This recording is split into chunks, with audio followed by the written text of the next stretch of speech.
It's funny, when I think about child welfare workers, it's really their dedication that always gets me. Like, this isn't just a job. Mm. It's about being there for kids when things are really tough and just reading through everything you sent over.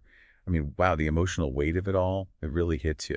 Yeah, it's definitely a career that requires a special kind of person. You know what I mean? It takes resilience. These are the people on the front lines, really protecting children, supporting families when they need it most.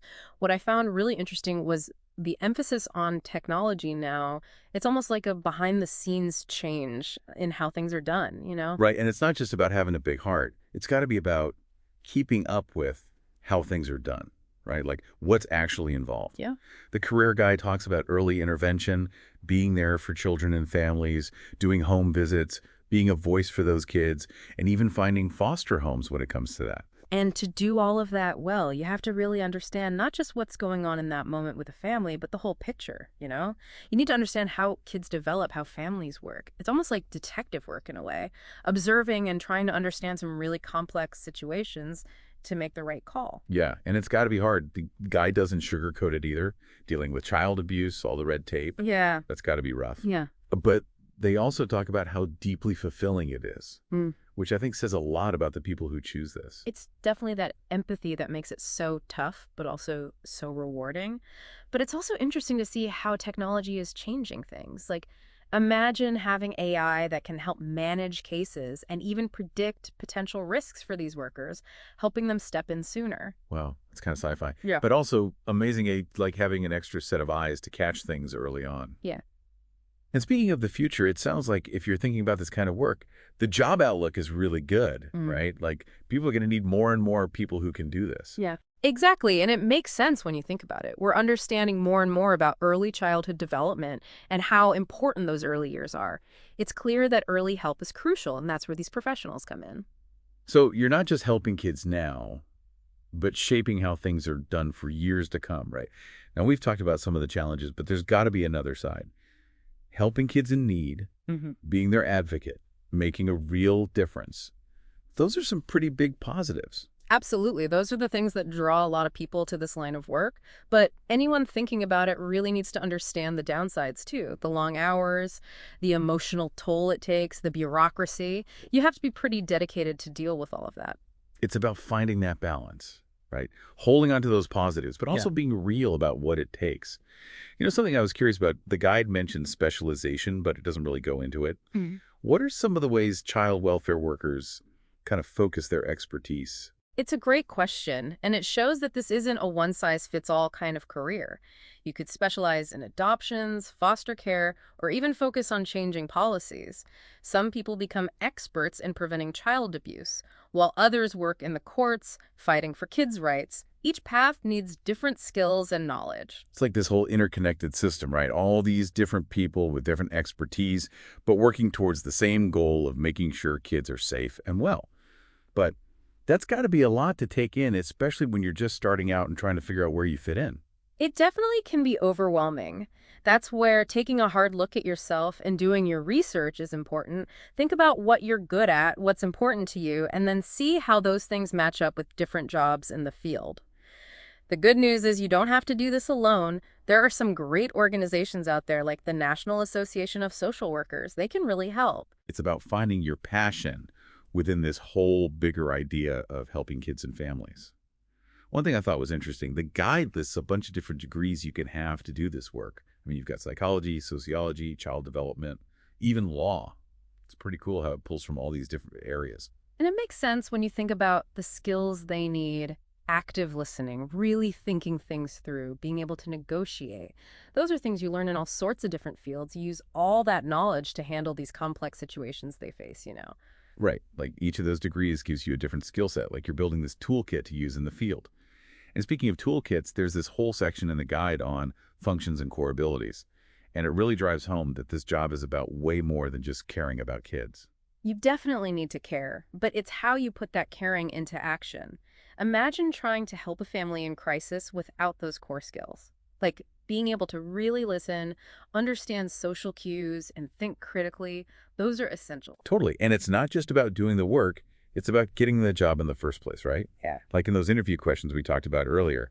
If you can't show you have those abilities in an interview, you're kind of out of luck. Absolutely. You have to practice how you're going to answer those questions. It's one thing to say, I'm a good listener.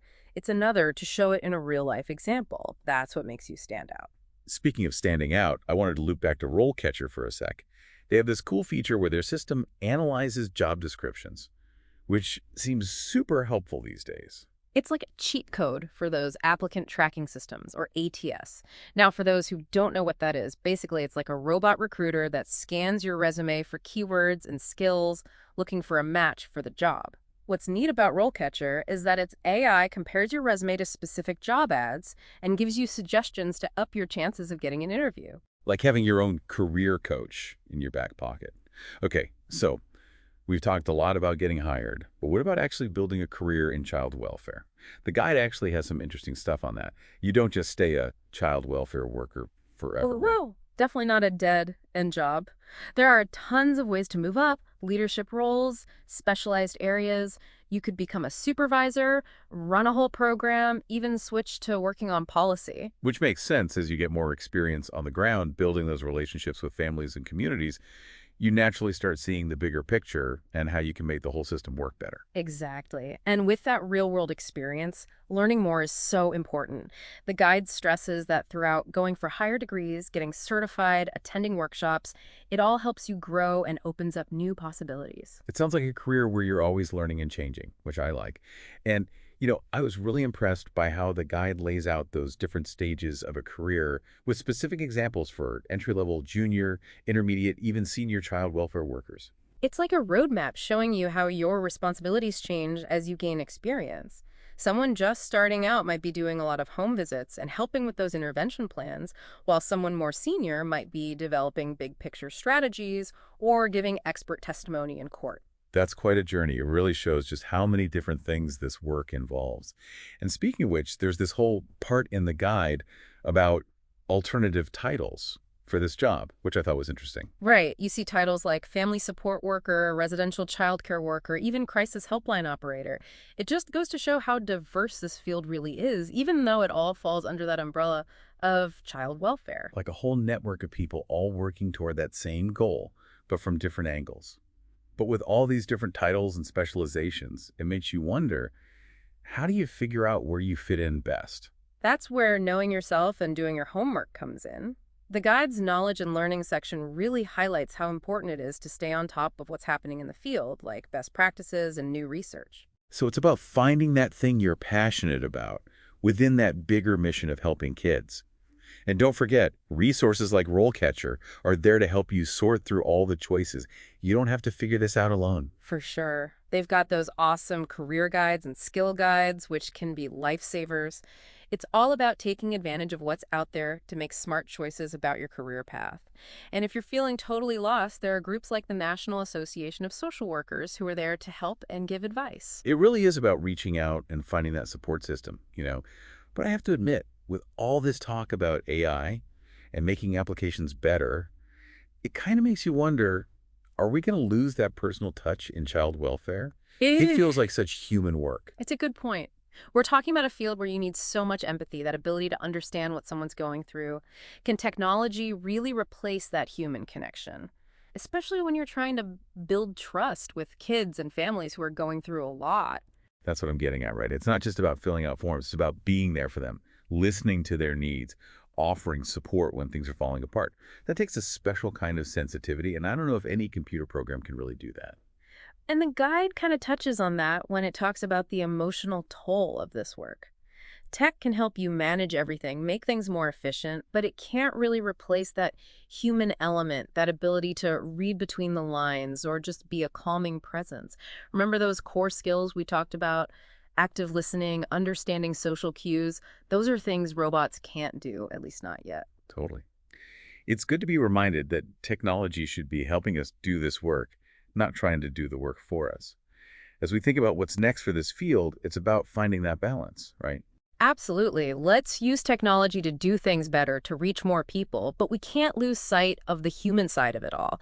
That's what makes this work so powerful. It's such a fascinating field, and it's changing all the time. It's going to keep making us ask those tough questions about ethics, about the role of technology, about what it really means to care for others. And it needs people who are passionate, dedicated, people who are ready to tackle the hard stuff but also embrace how rewarding it can be.